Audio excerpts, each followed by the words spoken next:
justice and no peace. You do not need agents to apply to schools, universities in Russia or any other country for that matter. Hello and welcome to my channel again. My name is Blessing. For my returning subscribers, thank you for being with me all these years, and for my new subscribers, you are welcome. On this channel, I talk about everything and I show everything. I talk about relocation, specifically to Russia.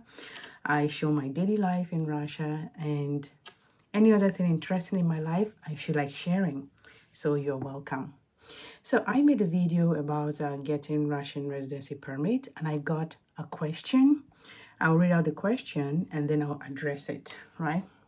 It says, thanks sis. An agent wanted to charge me $1,000 USD to get admission and invitation letter. I wonder why they are comfortable charging that much and remind me I can apply directly.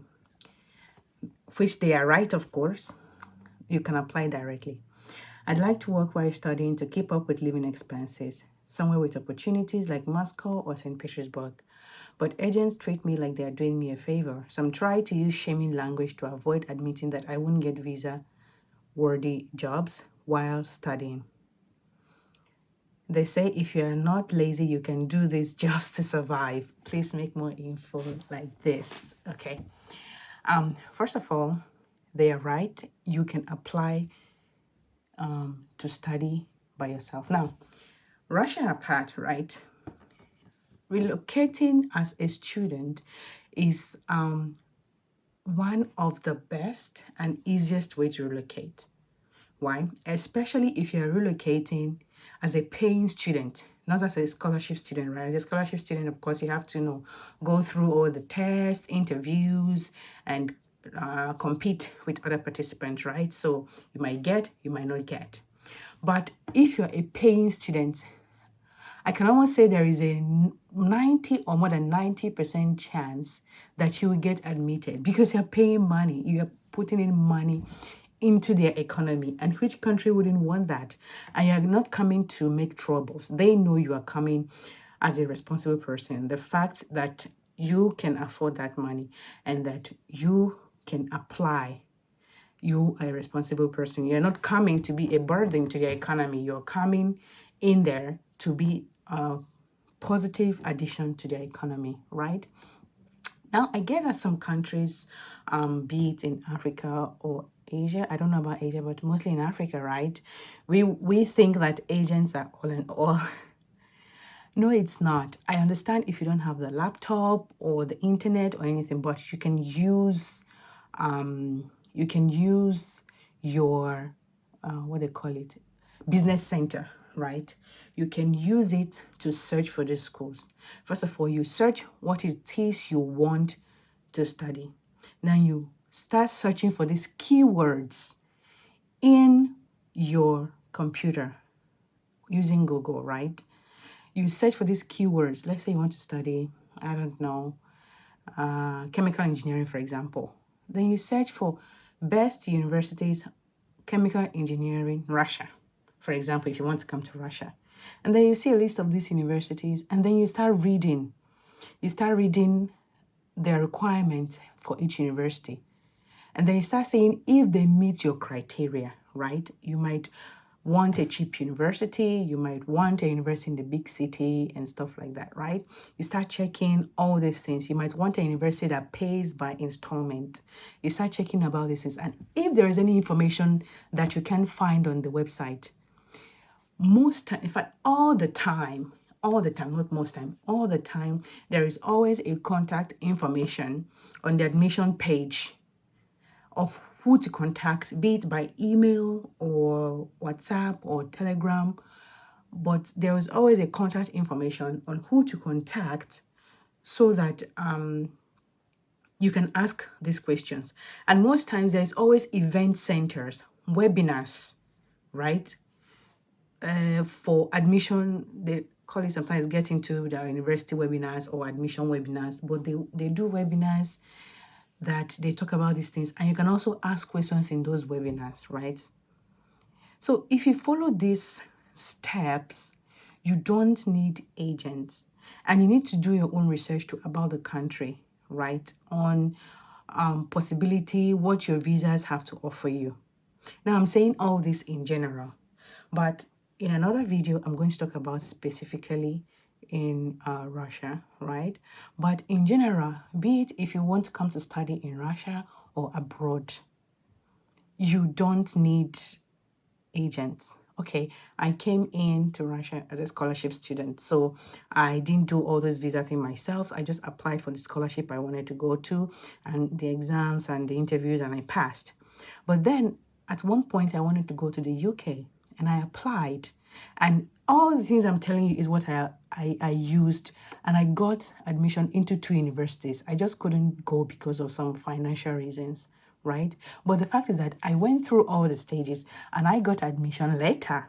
All I needed to do is do the payments that is needed, submit the documents like my diploma and everything that is required, and I would have gone like that. They would have sent me my invitation letter and I applied for my visa. So all these things are things, and I know lots of people. In fact, everyone that goes, I think once people come abroad, then they start to realize that they can apply by themselves. But once they are still back home, they feel like they can't. Because everyone that I've known that have left Russia into another country, they actually applied by themselves and they got it. Because every country wants your money as a student. You are paying. So you would definitely get this admissions. You don't need to pay any agent to do that. You don't. And if you're applying to non-English speaking countries like Russia, use Google Chrome to search these universities. On Google Chrome, there is an option up there to translate to English. You translate to English, and then, or even sometimes some websites, the sites themselves have different language like English and Russian or English and German, right? They have it there on their site where you can just click on English and you will see all the information on it, the English language, right? And then you read up, do your research. The most important thing is to take your time, take months before you, when you feel like you're not in a hurry to relocate, and search on these things and be writing them down, right? Or saving them in documents somewhere on your phone note or Microsoft Word or any note you use. These universities and the requirements, the links, you put it there, and then you put in notes on what this link is about, so that it will be easier for you to come back to those links after you've brought those universities down and start to filter the universities according to your criteria of what you want. So I don't want to make this video so long, but what I wanted to say is that the first part of this message, yes, the agents are right. You can apply directly, but I'm not going to tell you how. Instead, they make it as a threat. It's not a threat. It's a good suggestion. It's a good thing. You're going to save yourself tons of money and headache, and you get to the school of university of your choice, not when they'll pack all the people they get as, because most times these agents, they have like partnership with universities, and that's how you go to some universities abroad and you'll be wondering if you're in your country. For example, I'm Nigerian. You're wondering if you're in Nigeria or you're in that university, because the agents bring all those students into one university. And trust me, you don't want to go to a university that is mostly occupied by foreigners than locals, for so many reasons. I personally, I don't want to leave my country to go to a university where I feel like I'm there or something like that, where you feel like, and all of you have almost the same mentality and everything, and then you don't even know your rights and everything, and lecturers are going to treat you as if you're foreigners. Like, there's just a lot of reasons. I'd prefer to be in a university that is international student oriented. That is to say that they know how to work with international students, but the amount of students there are not majorly international students. The ratio is almost equal, or the locals are more. You get? So use these tips. If you're interested, you can write in this comment section. If I get up to 10 comments, I don't mind when I get it, maybe in this month, next month, whenever. But if my comment is up to 10 and people would like me to go live, I can go live and actually show you how to search for these things on a live YouTube live, how to do this search by yourself, get the information you need from universities by yourself, and we can actually do it together. You can get your laptop, your phone, or you can be in a business center, and you can show you how, and you can ask your questions.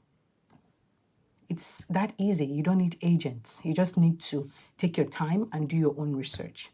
All right, that's it for this video. And the next video, I'm going to talk about specifically for Russia, but I just want to put this out there because I just get a little bit agitated and sad when people are being ripped off by these agents, or when you feel like you're stuck, that if you don't use agents, you will never be able to study abroad.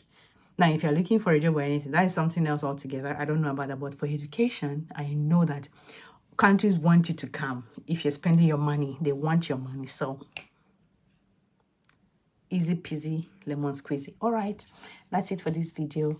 Thanks for listening. Don't forget to share, like this video if you liked it, and write any questions you have on the comment section, and I'll be so happy to answer them. Till next time, see you. Bye.